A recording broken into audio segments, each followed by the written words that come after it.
Hello guys, welcome to the city and fork. నేను ప్రభాకర్ చింతల.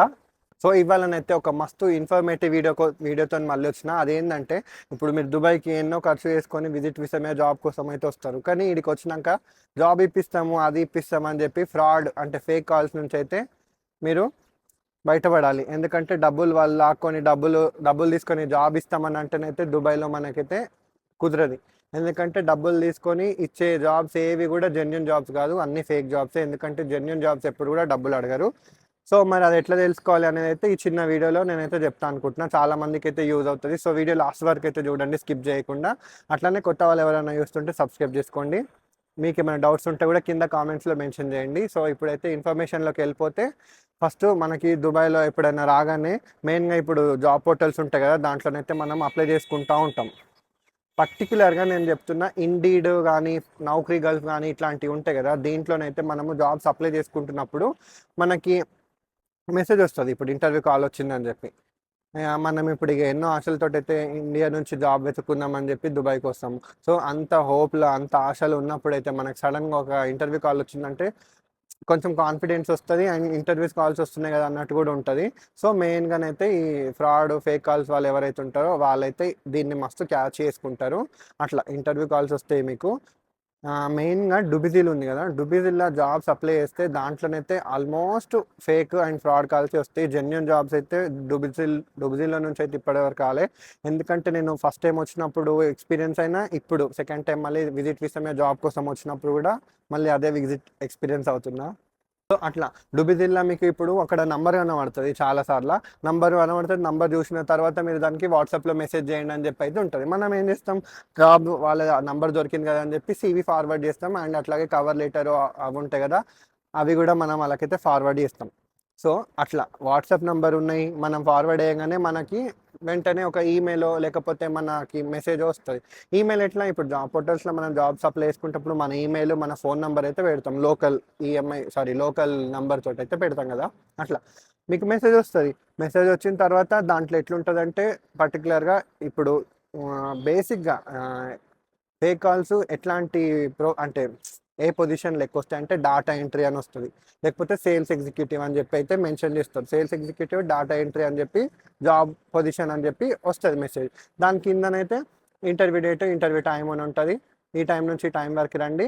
దాని కింద మీ CV and passport, Aadhaar document, visa status documents ఇవన్నీ కూడా తీసుకురండి అని చెప్పి ఉంటుంది. దాని తర్వాత లొకేషన్ ఉంటుంది, ఎక్కడ ఉంటుందో లొకేషన్ అన్నీ పంపిస్తారు. సో మనం అక్కడికి వెళ్ళిన తర్వాతనైతే ఫస్ట్ ఇప్పుడు చెప్తా మీకు, ఇక్కడ నుంచి అర్థం చేసుకోండి ఫేక్ జాబ్స్ ఎట్లుంటాయి అనేది. అయితే మనకి మెయిన్గా మీరు అడ్రస్ చూసి గుర్తుపెట్టుకోండి. అది ఒక బిల్డింగ్ ఉంటుంది. సపోజ్ ఒక బిల్డింగ్, దాంట్లో second floor, third floor, fifth floor, first floor, ఏదో ఒక ఫ్లోర్ ఉంటుంది. ఆడ పర్టికులర్గా దానికి ఒక బోర్డ్ అనేది ఏమి ఉండదు ఆ బిల్డింగ్లో, ఆ రూమ్కి. అక్కడ నుంచి మనం లోపలికి వెళ్తే మనకు CV అడుగుతారు. CV ఇచ్చి ఇవన్నీ రాస్తారు. సో మీకు చిన్న చిన్న క్యాబిన్స్ లాగా, రూమ్స్ లాగా కనబడతారు. ఒక్కొక్కళ్ళు ఒక్కొక్క టేబుల్ వేసుకొని కూర్చుంటారు, వాళ్ళు ఏజెంట్స్. వాళ్ళని అట్లా మీకు కనబడ్డదంటే మీరు అక్కడనే ఫిక్స్ అయిపోండి, ఇది ఫేక్ జాబ్ అని చెప్పేసి.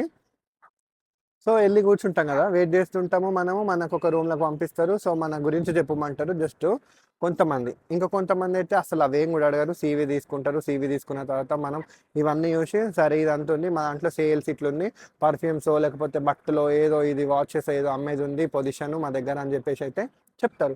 అది శాలరీ కూడా ఎట్లా చెప్తారు, 4000 dirhams plus accommodation, transport, food allowances, visa అన్నీ అని చెప్తారు. ఇప్పుడు కొత్తగా వచ్చిన వాళ్ళకైతే 4000 dirhams అయితే రావడం మస్తు ఇంపాసిబుల్ నాకు తెలిసి అయితే. అంటే హై ప్రొఫెషనల్ వాళ్ళకైతే వస్తాయి, మేనేజ్మెంట్ లెవెల్లో వీళ్ళకైతే 4000 వరకు అనేది స్టార్టింగ్ ఇవ్వరు. మినిమం 3000 నుంచి స్టార్ట్ అవుతుంది. సో ఇట్లా మీకు ఇంటర్వ్యూ, మీకు స్కిల్స్ గురించి, మీ ప్రొఫెషన్ గురించి, మీ ఎక్స్పీరియన్స్ గురించి ఏం అడగకుండానే ఇంత వస్తుంది అని చెప్పి అంటారు. అట్లా అంతా అయిపోయినాక ఓకే అంటారు, మీకు ఆఫర్ లెటర్ వస్తుంది, అప్పుడు వేయాలి. కాకపోతే రిజిస్టర్ చేయించుకోవడానికి 350 dirhams అంటారు. అయిపోయి డబ్బులు అడిగినంటే మీరు కంపల్సరీ సరే, let me discuss with our friends ఏదో ఒకటి అని చెప్పేసి మీరైతే బయటకు వచ్చేసేయండి, నేను ఆలోచించుకుంటా మళ్ళీ చెప్తా అని చెప్పేసి. అట్లా కొంతమంది అయితే మిమ్మల్ని ఇంకా కాంప్రమైజ్ చేస్తారు. 300 dirhams అడిగిన దగ్గర, మీ దగ్గర ఇప్పుడు ఉంటేనైతే 100 dirhams అయినా ఇచ్చేయండి, నేను హోల్డ్లో పెడతాను, మీకు ఆఫర్ లెటర్స్ వస్తే అట్లా ఇట్లా అని చెప్తారు. ఆఫర్ లెటర్ అని కూడా చెప్తారు. మీరు ఆఫర్ లెటర్ అంటే కూడా జెన్యూన్ అని మోసపోకండి, ఎందుకంటే ఆఫర్ లెటర్ కూడా ఫేకే ఇస్తారు. అట్లా ఇది మెయిన్. ఇంకా కొంతమంది ఎట్లా అంటే కన్సల్టెన్సీలు అని చెప్తారు. వాళ్ళు ఎట్లా అంటే మీరు 100 దీరం ఇచ్చి రిజిస్టర్ చేసుకోండి. 100 దీరం ఇస్తే మేము రిజిస్టర్ చేస్తాం. మీకు కొన్ని కంపెనీస్ పంపిస్తాము. అప్పుడు సెలెక్ట్ అయినాక మీకు జాబ్ వస్తుంది కదా, అప్పుడైతే మొత్తం ఇవ్వండి డబ్బులు, అట్లా మన కన్సల్టెన్సీ అని చెప్తారు. మీరు 100 దీరమ్స్ కన్సల్టెన్సీ జాబ్ వచ్చినాక ఇవ్వమంటున్నారు అదా అని కూడా కరగద్దు. ఎందుకంటే 100 దీరం అయినా కూడా మనకు బొక్కనే. ఏదో 2-3 వస్తాయని చెప్తారు, అవి కూడా ఫేకే ఉంటాయి, ఇంటర్వ్యూ కాల్స్ కూడా. సో ఇట్లా ఇదైతే తెలుసుకోండి. ఇంతగానం ఖర్చు పెట్టుకొని వచ్చి మనమైతే 300 దిరమ్స్ అంటే ఆల్మోస్ట్ మన ఇండియా కరెన్సీలో వచ్చి 7,000 ప్లస్ అవుతుంది. సో లాస్ అయితే చేసుకోకండి. ఎట్లాగో అంతగానం రిస్క్ తీసుకొని డబ్బులు ఖర్చు పెట్టుకొని అయితే మీరు ఇక్కడ వరకు వస్తారు. సో అదే రిస్క్లో 2 మంత్స్ అయితే 2 మంత్స్ కష్టపడి కొంచెం జాబ్ సెర్చ్ చేసుకుంటే అయిపోతుంది. ఇట్లాంటి ఫేక్ ఫ్రాడ్ వాళ్ళకైతే పడిపోకండి. ఇది ఇవాళ చెప్పాలనుకుంటున్న ఇన్ఫర్మేషన్ అయితే డైరెక్ట్గానే అయితే అర్థమైంది అనుకుంటా. ఎట్లనన్నా మీరైతే ఫస్ట్ ఇదే అర్థం చేసుకోండి. ఒకవేళ ఫేక్ జాబ్ది ఎట్లుంటాయంటే మీకు ఒక అడ్రస్, ఇవన్నీ నేను చెప్తున్నా కదా, మీరు ఫస్ట్ ఆ బిల్డింగ్లో ఆ ఫ్లోర్ నెంబరు, ఆ క్యాబిన్స్ ఉందంటే మీరు కన్ఫామ్గా అదే అనుకొని అయితే బయటకు వచ్చేయండి. సో ఇది వీడియో నచ్చితేనైతే లైక్ చేయండి, కామెంట్ చేయడం మర్చిపోకండి, షేర్ చేయండి మెయిన్గా. అండ్ కొత్త వాళ్ళు ఎవరైనా చూస్తుంటే సబ్స్క్రైబ్ చేసుకోండి. నెక్స్ట్ ఇంకొక మంచి కంటెంట్ వీడియో పెడతాను. థ్యాంక్ యూ అందరికీ, వీడియో చూసిన వాళ్ళందరికీ. Bye bye.